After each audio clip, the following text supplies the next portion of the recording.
2024년 11월 28일 새벽입니다. 하나님의 말씀은 창세기 17장 15절에서 22절입니다. 하나님이 또 아브라함에게 이르시되 내 아내 사레는 이름을 사레라 하지 말고 사라라 하라. 내가 그에게 복을 주어 그가 내게 아들을 낳아주게 하며 내가 그에게 복을 주어 그를 여러 민족의 어머니가 되게 하리니 민족의 여러 왕이 그에게서 나리라. 아브라함이 엎드려 웃으며 마음속으로 이르되 100세 된 사람이 어찌 자식을 낳을까? 사라는 90세니 어찌 출산하리요 하고 아브라함이 이에 하나님께 아뢰되 이스마엘이나 하나님 앞에 살기를 원하나이다.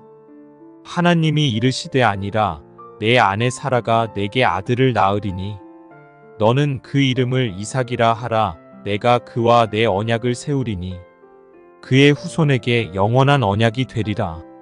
이스마엘에 대하여는 내가 내 말을 들었나니 내가 그에게 복을 주어 그를 매우 크게 생육하고 번성하게 할지라. 그가 12두령을 낳으리니 내가 그를 큰 나라가 되게 하려니와 내 언약은 내가 내년 이 시기에 사라가 내게 낳을 이삭과 세우리라. 하나님이 아브라함과 말씀을 마치시고 그를 떠나 올라가셨더라. 하나님 말씀을 증거하겠습니다. 이스마엘이 태어난 후에 이제 13년이 이제 지난 후죠.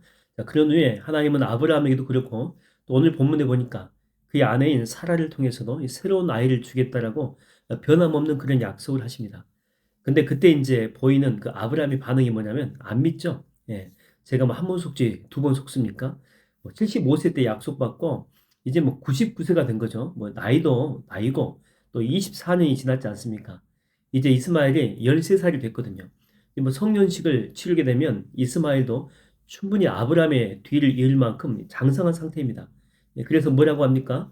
이스마엘이나 살기를 원하나이다. 하나님 앞에 이스마엘이나 살기를 원합니다. 여러분, 여기서 우리는 아브라함의 그 믿음을 볼 수 있는데 이미 밑바닥까지 내려갔음을 볼 수 있죠. 그래서 우리가 느끼는 게 뭐냐면 믿음의 조상도 이렇게 될 수 있구나라고 생각하게 됩니다. 우리가 잘 알고 있는 그 엘리야 선지자도 이렇게 보게 되면 850대 1로 싸워서 이기지 않습니까? 그런데 이세벨이 죽인다라고 하니까 갑자기 두려움에 떱니다. 그래서 광야로 도망치잖아요. 여러분, 엘리야가 이 보통 사람이 아니거든요. 기적의 사람이고 그 다음에 기도의 사람이에요. 기도의 사람. 그런 그도 낙심하는 모습을 우리가 보게 됩니다. 그래서 광야 에셀나무 아래에서 죽기를 간구하죠. 그 정도로 멘탈이 완전히 밑바닥까지 내려갔다고 하는 것입니다. 믿음의 용사인 엘리야도 그럴 수가 있구나라고 하는 그런 생각을 하게 되죠. 여러분, 우리도 마찬가지입니다. 살다 보면 우리가 뭐 믿음이 좋을 때가 있습니다. 뭐 그때는 뭐래도 다 할 것 같아요. 큰 산이 와도 두렵지 않습니다. 무리를 거릴 것 같은 그런 충만함이 있죠. 그러나 우리가 항상 이러진 않죠. 접시물에 사람이 빠져 죽는다고 정말 작은 시험거리인데도 그거 하나 이겨내지 못해가지고 뭐 나중내 뭐 그럴 경우도 있다고 하는 것입니다. 이 부부가 이게 결혼하기 전에는 양가 부모들이 엄청난 반대와 핍박을 이렇게 무릅쓰고 험한 과정 다 통과합니다. 그리고 뭐 신혼 때 돈이 어디 있겠어요? 돈이 없어가지고 월세 살면서 주인에게 온갖 구박 다 받아도 그래도 그때는 부부가 함께 다 이겨냈습니다. 근데 결국 이 부부는 이혼하게 됩니다. 뭘 가지고 이혼하게 되냐면 그 시발점은 바로 반찬을 맛없게 한대. 반찬을. 그게 이제 부부싸움의 시작이 돼가지고 실제로 가정법원에까지 가가지고 도장을 찍고 온 부부가 있다라고 하는 거죠.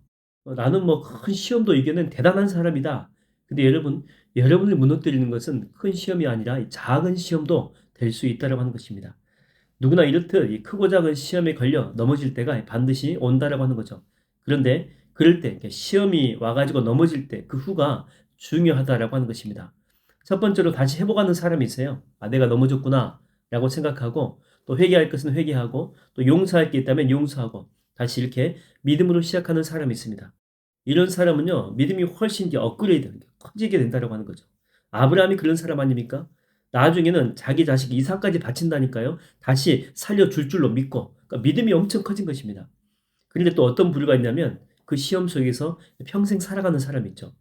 어떤 뭐 사기꾼한테 사기를 당했어요. 법적으로도 방법이 없대요. 그러면 힘들어도 그리스도인이면 빨리 이렇게 포기할 줄도 알아야 됩니다. 근데 평생 이게 한이 돼가지고 일 득득 깔면서 죽어도 용서 못해, 죽어도. 그러면서 이렇게 평생을 살아가는 사람들이 있다고 하는 것입니다. 근데 여러분, 이 사기꾼을 용서 못하는 것은요, 그를 용서 못한 것도 못한 것이지만, 그냥 거기에 넘어간 그 나 있죠, 나. 나를 용서하지 못하는 것이 훨씬 더 크다는 거죠. 그러니까 겉으로는 그 사기꾼 때문에 내 인생이 이렇게 엉망이 되었다고 하면서 사기꾼 하면서 핑계를 대고 욕하고 다 그러지만, 실제로는 사기꾼한테 속은 자기 자신에 대한 그런 원망들, 내가 왜 그랬을까 하는 그런 후회감들, 시간을 되돌리면 좋겠어. 그러니까 스스로에 대한 그 저주에서 헤어나오지 못한다고 하는 것입니다. 평생 그는요, 그 한이라고 하는 그 감옥 속에서 살아간다고 하는 거죠. 여러분, 하나님은 여러분이 실수했고 실패했더라도 다시 털고 일어나기를 원하십니다. 본문에 아브라함도 회복했지만 자살 직전까지 간 엘리야도 다시 일어서잖아요.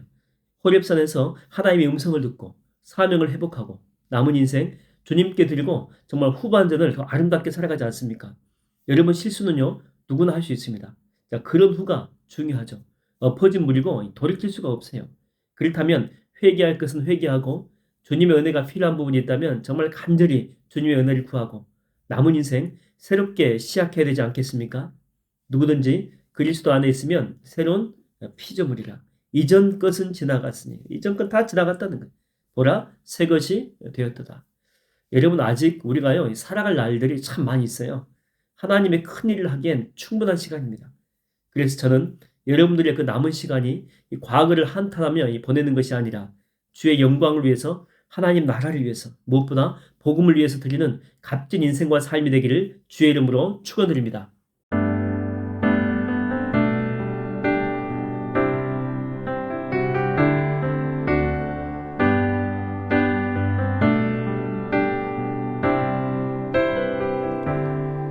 세상의 유혹 시험이 내게 몰려올 때에 나의 힘으론 그것들 모두 이길 수 없네.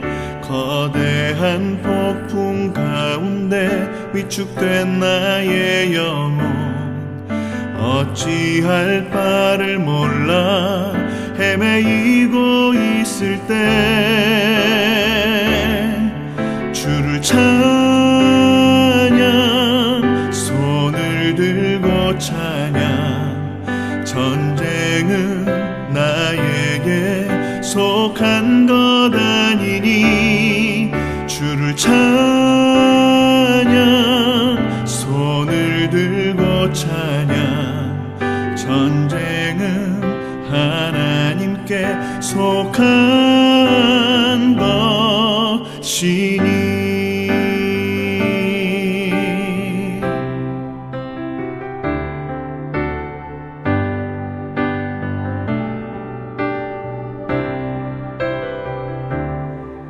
거짓과 속임수로 가득 찬 세상에서 어디로 갈지 몰라 머뭇거리고 있네.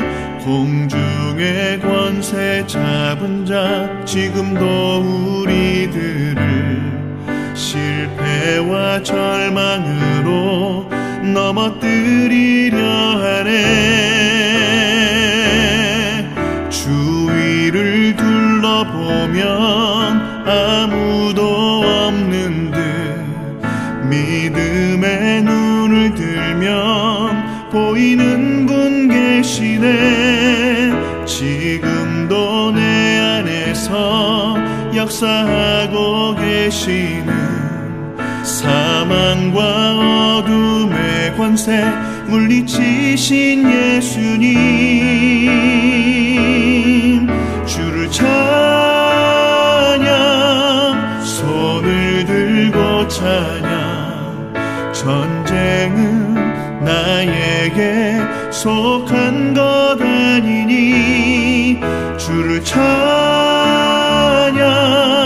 손을 들고 찬양. 전쟁은 하나님께 속한 것이니 주를 찬양, 손을 들고 찬양. 전쟁은 자에게 속한 것 아니니 주를 찬양 손을 들고 찬양 전쟁은 하나님께 속한 것이니 전쟁은 하나님께 속한